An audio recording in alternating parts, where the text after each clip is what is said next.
नमस्कार। प्रादेशिक समाचार के साथ मैं पूनम केरकेट्टा।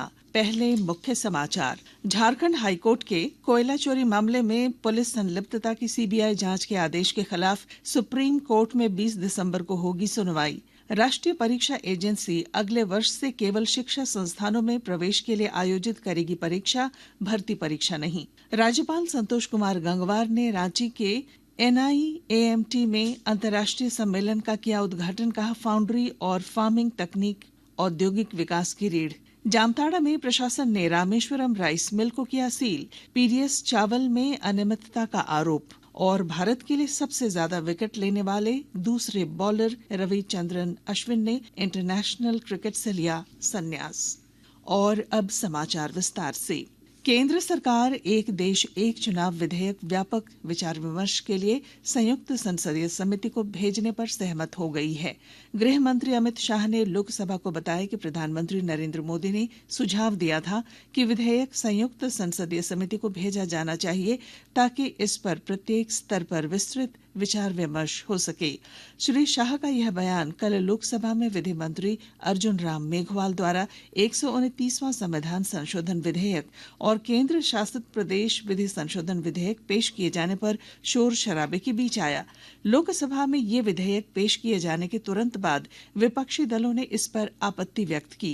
श्री मेघवाल ने इस आपत्ति को राजनीति से प्रेरित बताया और कहा कि सरकार इसे संयुक्त संसदीय समिति को भेजने को तैयार है। संसद के अनुच्छेद 327 के तहत लोकसभा और विधानसभा के चुनाव को एक साथ कराने के लिए संविधान में उचित संशोधन करने का अधिकार है। जब मैंने बताया, जब बात जेपीसी की आई गई तो डिटेल चर्चा जेपीसी में होगी। 1983 से चुनाव आयोग ने अपनी वार्षिक रिपोर्ट में लोकसभा और विधानसभाओं के चुनाव एक साथ कराने का विचार किया। 41 साल से पेंडिंग आई है।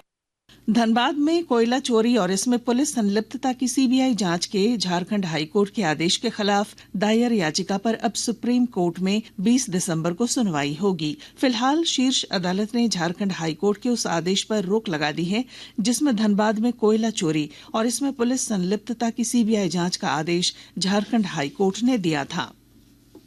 केंद्रीय शिक्षा मंत्री धर्मेंद्र प्रधान ने कहा है कि राष्ट्रीय परीक्षा एजेंसी अगले वर्ष से केवल शिक्षण संस्थानों में प्रवेश के लिए परीक्षा आयोजित करेगी, भर्ती परीक्षाएं नहीं। नई दिल्ली में संवाददाता सम्मेलन में उन्होंने कहा कि त्रुटि मुक्त परीक्षा संचालन करने और जवाबदेही तय करने के लिए यह निर्णय लिया गया है। उन्होंने कहा कि शिक्षा और स्वास्थ्य मंत्रालय विचार विमर्श कर रहे हैं कि मेडिकल प्रवेश परीक्षा नीट UG ऑनलाइन मोड में ली जाए या ऑफलाइन।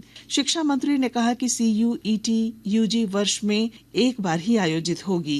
उन्होंने सुचारू और निष्पक्ष परीक्षा संचालित करने और NTO को मजबूत बनाने के उद्देश्य से गठित इसरो के पूर्व अध्यक्ष के राधाकृष्णन की अध्यक्षता वाली समिति की सिफारिशें साझा की। भारत सरकार की शिक्षा विभाग की एक आर्किटेक्ट NTA अगले एकेडमिक ईयर से जो एंट्रेंस एग्जामिनेशन का सेशन फरवरी से ही शुरू होगा, जनवरी से ही शुरू होगा। JEE की फास्ट फेज के एंट्रेंस शुरू होगा जो लगभग जुलाई तक चलती है कई प्रकार की। इस बार NTA केवल हायर एजुकेशन स्टडी के लिए जो एंट्रेंस होगा उसी में फोकस करेगा। पहले NTA सर्विसेज के लिए भी एग्जामिनेशन करता था, उसमें से NTA को निवृत्त रखा जाएगा। NTA केवल उच्च शिक्षा के लिए जो परीक्षाएं होगी, एंट्रेंस के एग्जामिनेशन होगा, उसी में फोकस करेगा। राज्यपाल संतोष कुमार गंगवार ने आज रांची के national institute of advanced manufacturing technology NIAMT में advance in foundry and farming विषय पर आयोजित 2 दिवसीय अंतर्राष्ट्रीय सम्मेलन का उद्घाटन किया।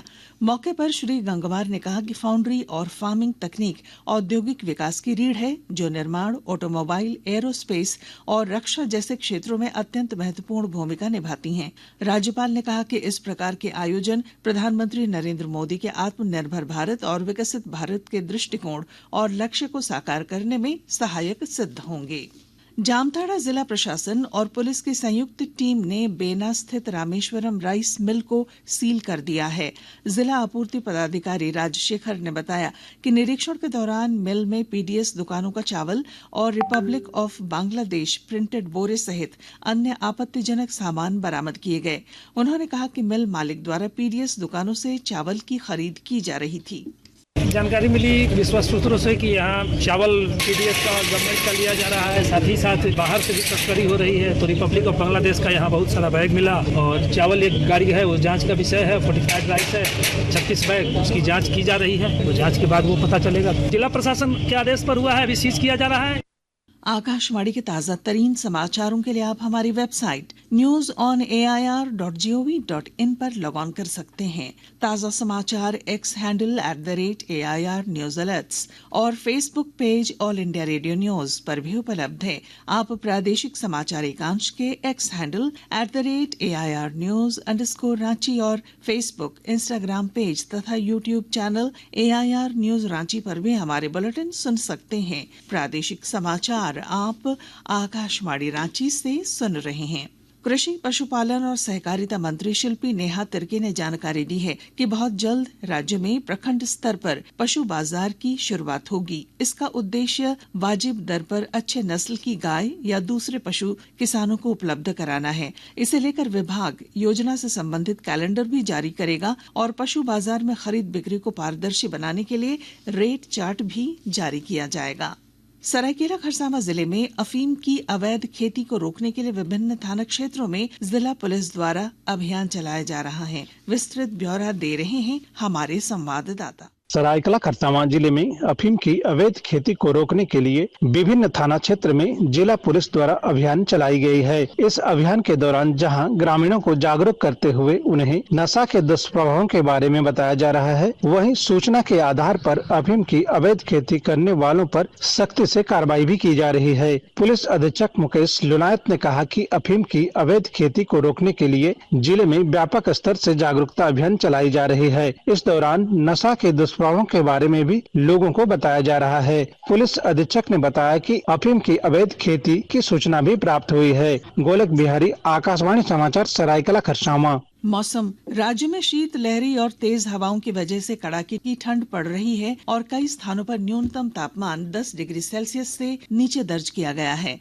रांची मौसम केंद्र के वैज्ञानिक अभिषेक आनंद ने बताया कि 18 और 19 दिसंबर को मौसम शुष्क रहे और अभी 18-19 मौसम शुष्क है। 20 तारीख को झारखंड के जो दक्षिणी और उससे सटे हुए मध्य भाग है और कुछ हल्की बारिश और दक्षिणी भाग में बात करें तो वहाँ हल्के मध्यम दर्जे की बारिश की संभावना जताई जा रही है। तो कोल्हान के जो जिले होगा जिसमें पूर्वी सिंहभूम, पश्चिमी सिंहभूम, सिमडेगा, सरायकेला खरसावां, तो इन जगह पर आपको हल्के मध्यम दर्जे की बारिश देखने को मिल सकती है। मध्य के इलाके होगा जिसमें खूंटी, रांची, गुमला, लोहरदगा, रामगढ़, इन इलाकों में आपको हल्के दर्जे की बारिश देखने को मिल सकती है। भारत के दूसरे सबसे ज्यादा विकेट लेने वाले गेंदबाज रविचंद्रन अश्विन ने इंटरनेशनल क्रिकेट से संन्यास ले लिया है। उन्होंने तीनों फॉर्मेट मिलाकर 287 मैच खेले और 765 विकेट लिए। अश्विन ने गाबा टेस्ट खत्म होते ही रिटायरमेंट का ऐलान किया। अश्विन ने टेस्ट क्रिकेट में 106 मैचों में 537 विकेट हासिल किए हैं। बतौर बल्लेबाज टेस्ट क्रिकेट में उन्होंने 3503 रन बनाए और कुल 6 टेस्ट शतक लगाए। फर्स्ट क्लास क्रिकेट में उनके नाम कुल 8 शतक हैं। गोल्फ। जमशेदपुर के जेआरडी टाटा स्पोर्ट्स कॉम्प्लेक्स में पीजीटीआई गोल्फ पुटिंग प्रतियोगिता में गगनजीत भुल्लर विजयी रहे, वहीं शौर्य भट्टाचार्य दूसरे स्थान पर और उदयन तीसरे स्थान पर रहे। तीनों विजेताओं को भारतीय क्रिकेट टीम के पूर्व कप्तान और पीजीटीआई के प्रेसिडेंट कपिल देव, डेजी ईरानी, टाटा स्टील के वरीय पदाधिकारी सुंदर राम ने चेक प्रदान किए। और अब अंत में मुख्य समाचार। झारखंड हाईकोर्ट के कोयला चोरी मामले में पुलिस संलिप्तता की सीबीआई जांच के आदेश के खिलाफ सुप्रीम कोर्ट में 20 दिसंबर को होगी सुनवाई। राष्ट्रीय परीक्षा एजेंसी अगले वर्ष से केवल शिक्षा संस्थानों में प्रवेश के लिए आयोजित करेगी परीक्षा, भर्ती परीक्षा नहीं। राज्यपाल संतोष कुमार गंगवार ने रांची के NIAMT में अंतर्राष्ट्रीय सम्मेलन का किया उद्घाटन। कहा, फाउंड्री और फार्मिंग तकनीक औद्योगिक विकास की रीढ़। जामताड़ा में प्रशासन ने रामेश्वरम राइस मिल को किया सील। पीडीएस चावल में अनियमितता का आरोप। और भारत के लिए सबसे ज्यादा विकेट लेने वाले दूसरे बॉलर रविचंद्रन अश्विन ने इंटरनेशनल क्रिकेट से लिया संन्यास। और इसके साथ ही आकाशवाणी रांची से प्रादेशिक समाचार का ये बुलेटिन समाप्त हुआ। अगला प्रादेशिक समाचार बुलेटिन आप सुनेंगे दोपहर 2:55 पर। नमस्कार।